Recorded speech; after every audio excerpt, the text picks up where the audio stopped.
3rd, 2022. It is 10:09, and we're going to dig into all the dirty details here with the rounds of heavy rain that we're going to have tonight and all the way through late tomorrow night into very early wee hours of Saturday morning. So we have a lot to cover here, and we'll make sure everything's working just fine, and then we will get to Futurecast and all that good stuff. What you're looking at right here, this is the Storm Prediction Center. The Storm Prediction Center is a division of the National Weather Service that looks across the country where severe weather might happen. And this is for tomorrow. This is the Day 2 severe weather risk outlook.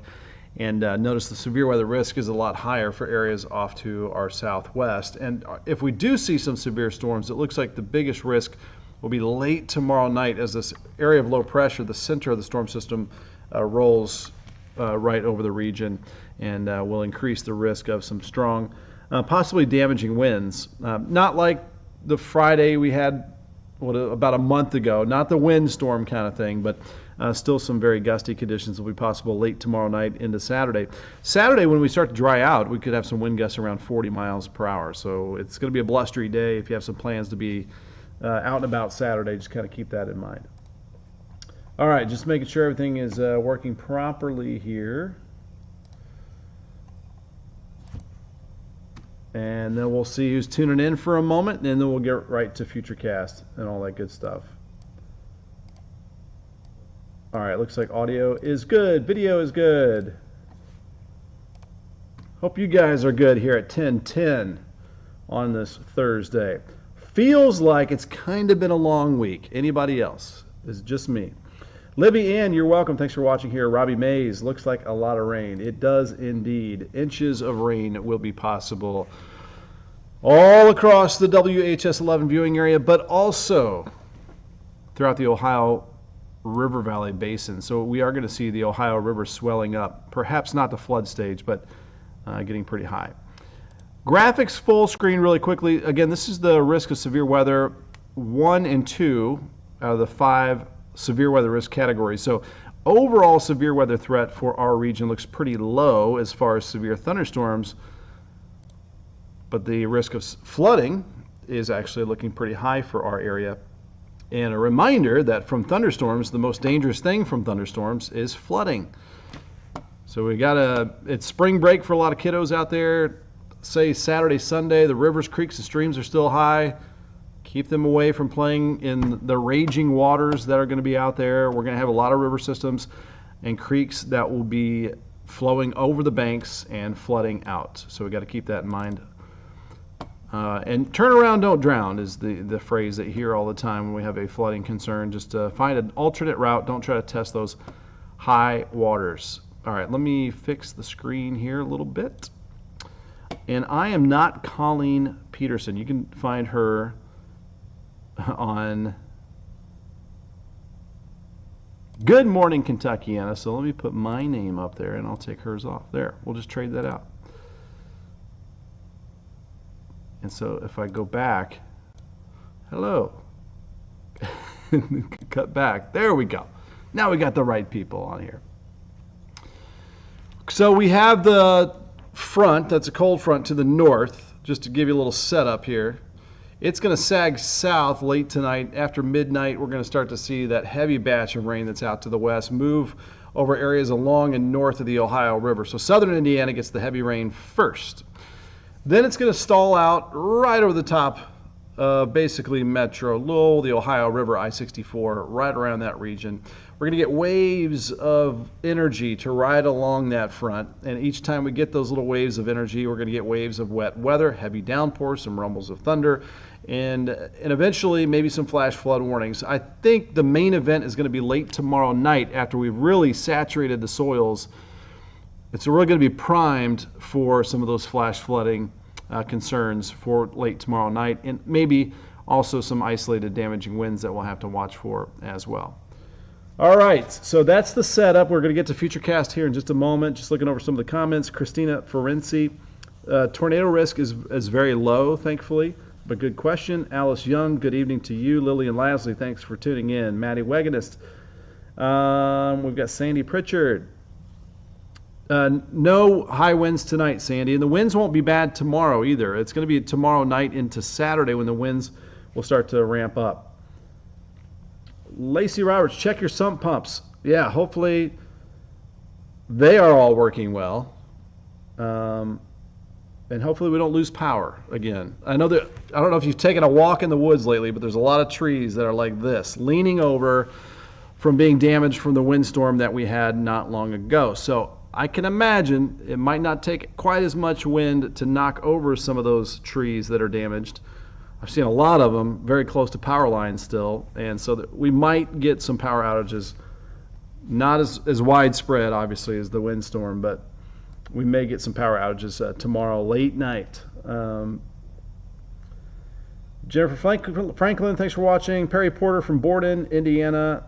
Madeline Hamby, hello to you. Nona Wimsett and Jaylee White from Shelbyville. And on our other page, just checking in real quick. Thomas Wilson Jr., we don't want any of those. Mary Stinson's from Shepherdsville, thanks for watching here. Holly Elder, Tree Schwartz agrees it has been a long week. Thank you. We're on the same page. Same team. Jenny Hawkins is scared about the flooding potential. Just if you have a flash flood warning, make sure you're not in a flood-prone area. Holly Elder, you're welcome. Thanks for watching. Carol Osterritter, hello from Sinus Nation. Yeah, the pollen was flying around in full force out there today. And it will be, especially after this rain and the mild temperatures that we've had. We'll get more and more of that tree pollen. Robbie Mays had the gusty conditions today. Yeah, we had some wind gusts around 30 today. The winds are going to lighten up. As the front moves in, the winds will actually turn a lot lighter tonight through much of tomorrow. But then we're going to get that center of a storm system to move over us, and that's going to start whipping up the winds late tomorrow night into early Saturday. Sharon Murray from Glasgow, Kentucky, thanks for watching here. Jeff from Shepherdsville, Kinda Marsh. When does the rain start? We're going to show you exactly with Futurecast here in just a second. Good advice there. Timothy Gibson. Jesse Jameson, thanks for watching. Robert Harris. Sherry Leak. Travel at 3 or 4 o'clock in the morning. Probably pretty rough over southern Indiana, but big question mark whether it's made it to Louisville by that time. All right, we're getting a lot of where and when questions. So that is perfect timing to go ahead and load up Futurecast and go full screen. So that is what we will do here at 10:17. All right, there it is. There's the front stretched way out to the west. This is kind of a precursor of what we're going to get, because you can see there are flash flood warnings in southwestern Missouri. So they got it first. A couple of severe thunderstorm warnings out that way as well. All right, we are moving in closer. We had a couple heavy downpours move through southern Indiana earlier. Just a little tiny bit of an appetizer of what's going to be heading our way. Flood watch all the way through 2 p.m. Saturday. It is in effect now all the way north of the Bluegrass and Western Kentucky parkways. So there's the rain filling in over the next several hours. It looks like it comes down to right around I-71, I-64, the Ohio River, Metro Louisville north through the overnight period. And then it kind of weakens as it goes farther to the south. But some spotty showers will be possible pretty much everywhere as we get started early tomorrow morning. But notice the concentration of the heaviest rain is along and north of the Bluegrass and Western Kentucky Parkway. So the northern 2/3 of our viewing area is going to be the wettest as we get started tomorrow morning. And I don't think any of that will be severe as we get started tomorrow. Here we go. It continues. Notice the kind of orientation of the front, southwest to northeast. Notice, too, as we go through time, the clock is in the upper right-hand corner, that it really is just not moving, and that's why we're going to call it a stationary front. So not moving. Here comes a wave of some energy. So it looks like at some point tomorrow afternoon, northern half might get a break. And the soil is going to be saturated, but if there was some minor flooding and some ponding of water on the roads, maybe that'll go down, that'll recede. That's southern Indiana, Metro Louisville, north of 64. But areas south of 64, priming their pump, saturating the soils down that direction in the afternoon. So this is around 2 o'clock, and here comes another wave of some heavy rainfall. That's showing around Litchfield, Elizabethtown, Bardstown. This is 5 o'clock tomorrow afternoon. And we're like, all right, cool, that's over with. Nope, just a little break. This is 9 p.m., 11 p.m., and here we go to midnight. Now, this is when the low-pressure storm system is starting to move into the region. We've got the low-level jet. We've got some upper-level energy. We've got some ingredients where we could, if we channel some of the winds to the ground, have some isolated damaging winds that we'll have to watch out for as this line of heavy rain moves in. Also, with this right here, this is after maybe an inch or two of rain has fallen before this big batch right here. So this is why I'm kind of calling this the main event, where we might see the most flash flood warnings and maybe a severe thunderstorm warning or two as well. So you've got more wind energy, we've got heavy rain. This is what we really need to watch out for late tomorrow night into early Saturday morning. So this is midnight going into Saturday morning. All right, let's go through this slowly. There's 1 a.m., there's 2 a.m., 3 a.m., and finally by 4 or 5 o'clock, that big batch of heavy rain is gone, and that should be the end of the flash flood concerns and any severe weather concerns as well. The warmest part of your Saturday is going to be in the morning. Notice those upper 50s and lower 60s. But here comes, during the afternoon, dropping temperatures, upper 40s, 50s. But when you tack on winds blowing at around 30 to 40 miles per hour, it's going to feel cooler than that. And watch out for any loose objects around the yard. If it's trash day, watch out. Things are going to be blowing around. Saturday's going to be a breezy day. All right, so there you go. All right, if you just tuned in, I'm going to re-rack this Futurecast. We're going to go over it one more time. Hopefully answer all the questions. Let's do that. We're going to back it up. And also know that these are millions of math problems. And, you know, the math problems working on variables that are weather conditions. And models are not perfect, but this shows us that we're going to get rounds of heavy rainfall. The timing might be off by an hour or two here and there, but this will give you a general idea of what we can expect here over the next 24 plus hours. All right, let's go back to it. So here we are now. Rain is mostly off to the north, and here it comes sinking to the south over the next several hours. Here's 1 to 2 o'clock. So generally, I-64 north, northern half of our viewing area, gets a lot of the heavy rain first. But notice it's just really spotty, and you're not getting a whole lot south of the bluegrass and western Kentucky parkways. And that's a good thing. You guys are not under the flood watch there. And I'm talking to you guys in Hodgenville, Munfordville, Greensburg, Campbellsville, Springfield, Washington, Columbia, Kentucky. You guys are outside of the flood watch. Not expecting as much rain there. Here's 8 o'clock tomorrow morning, scattered downpours throughout much of the area, some heavier rain. This has been consistent since yesterday with the weather models, by the way, that in the afternoon, the northern half of the area dries out for a bit, southern half of the area, now we're talking around the parkways, starts to get in the heavy rain.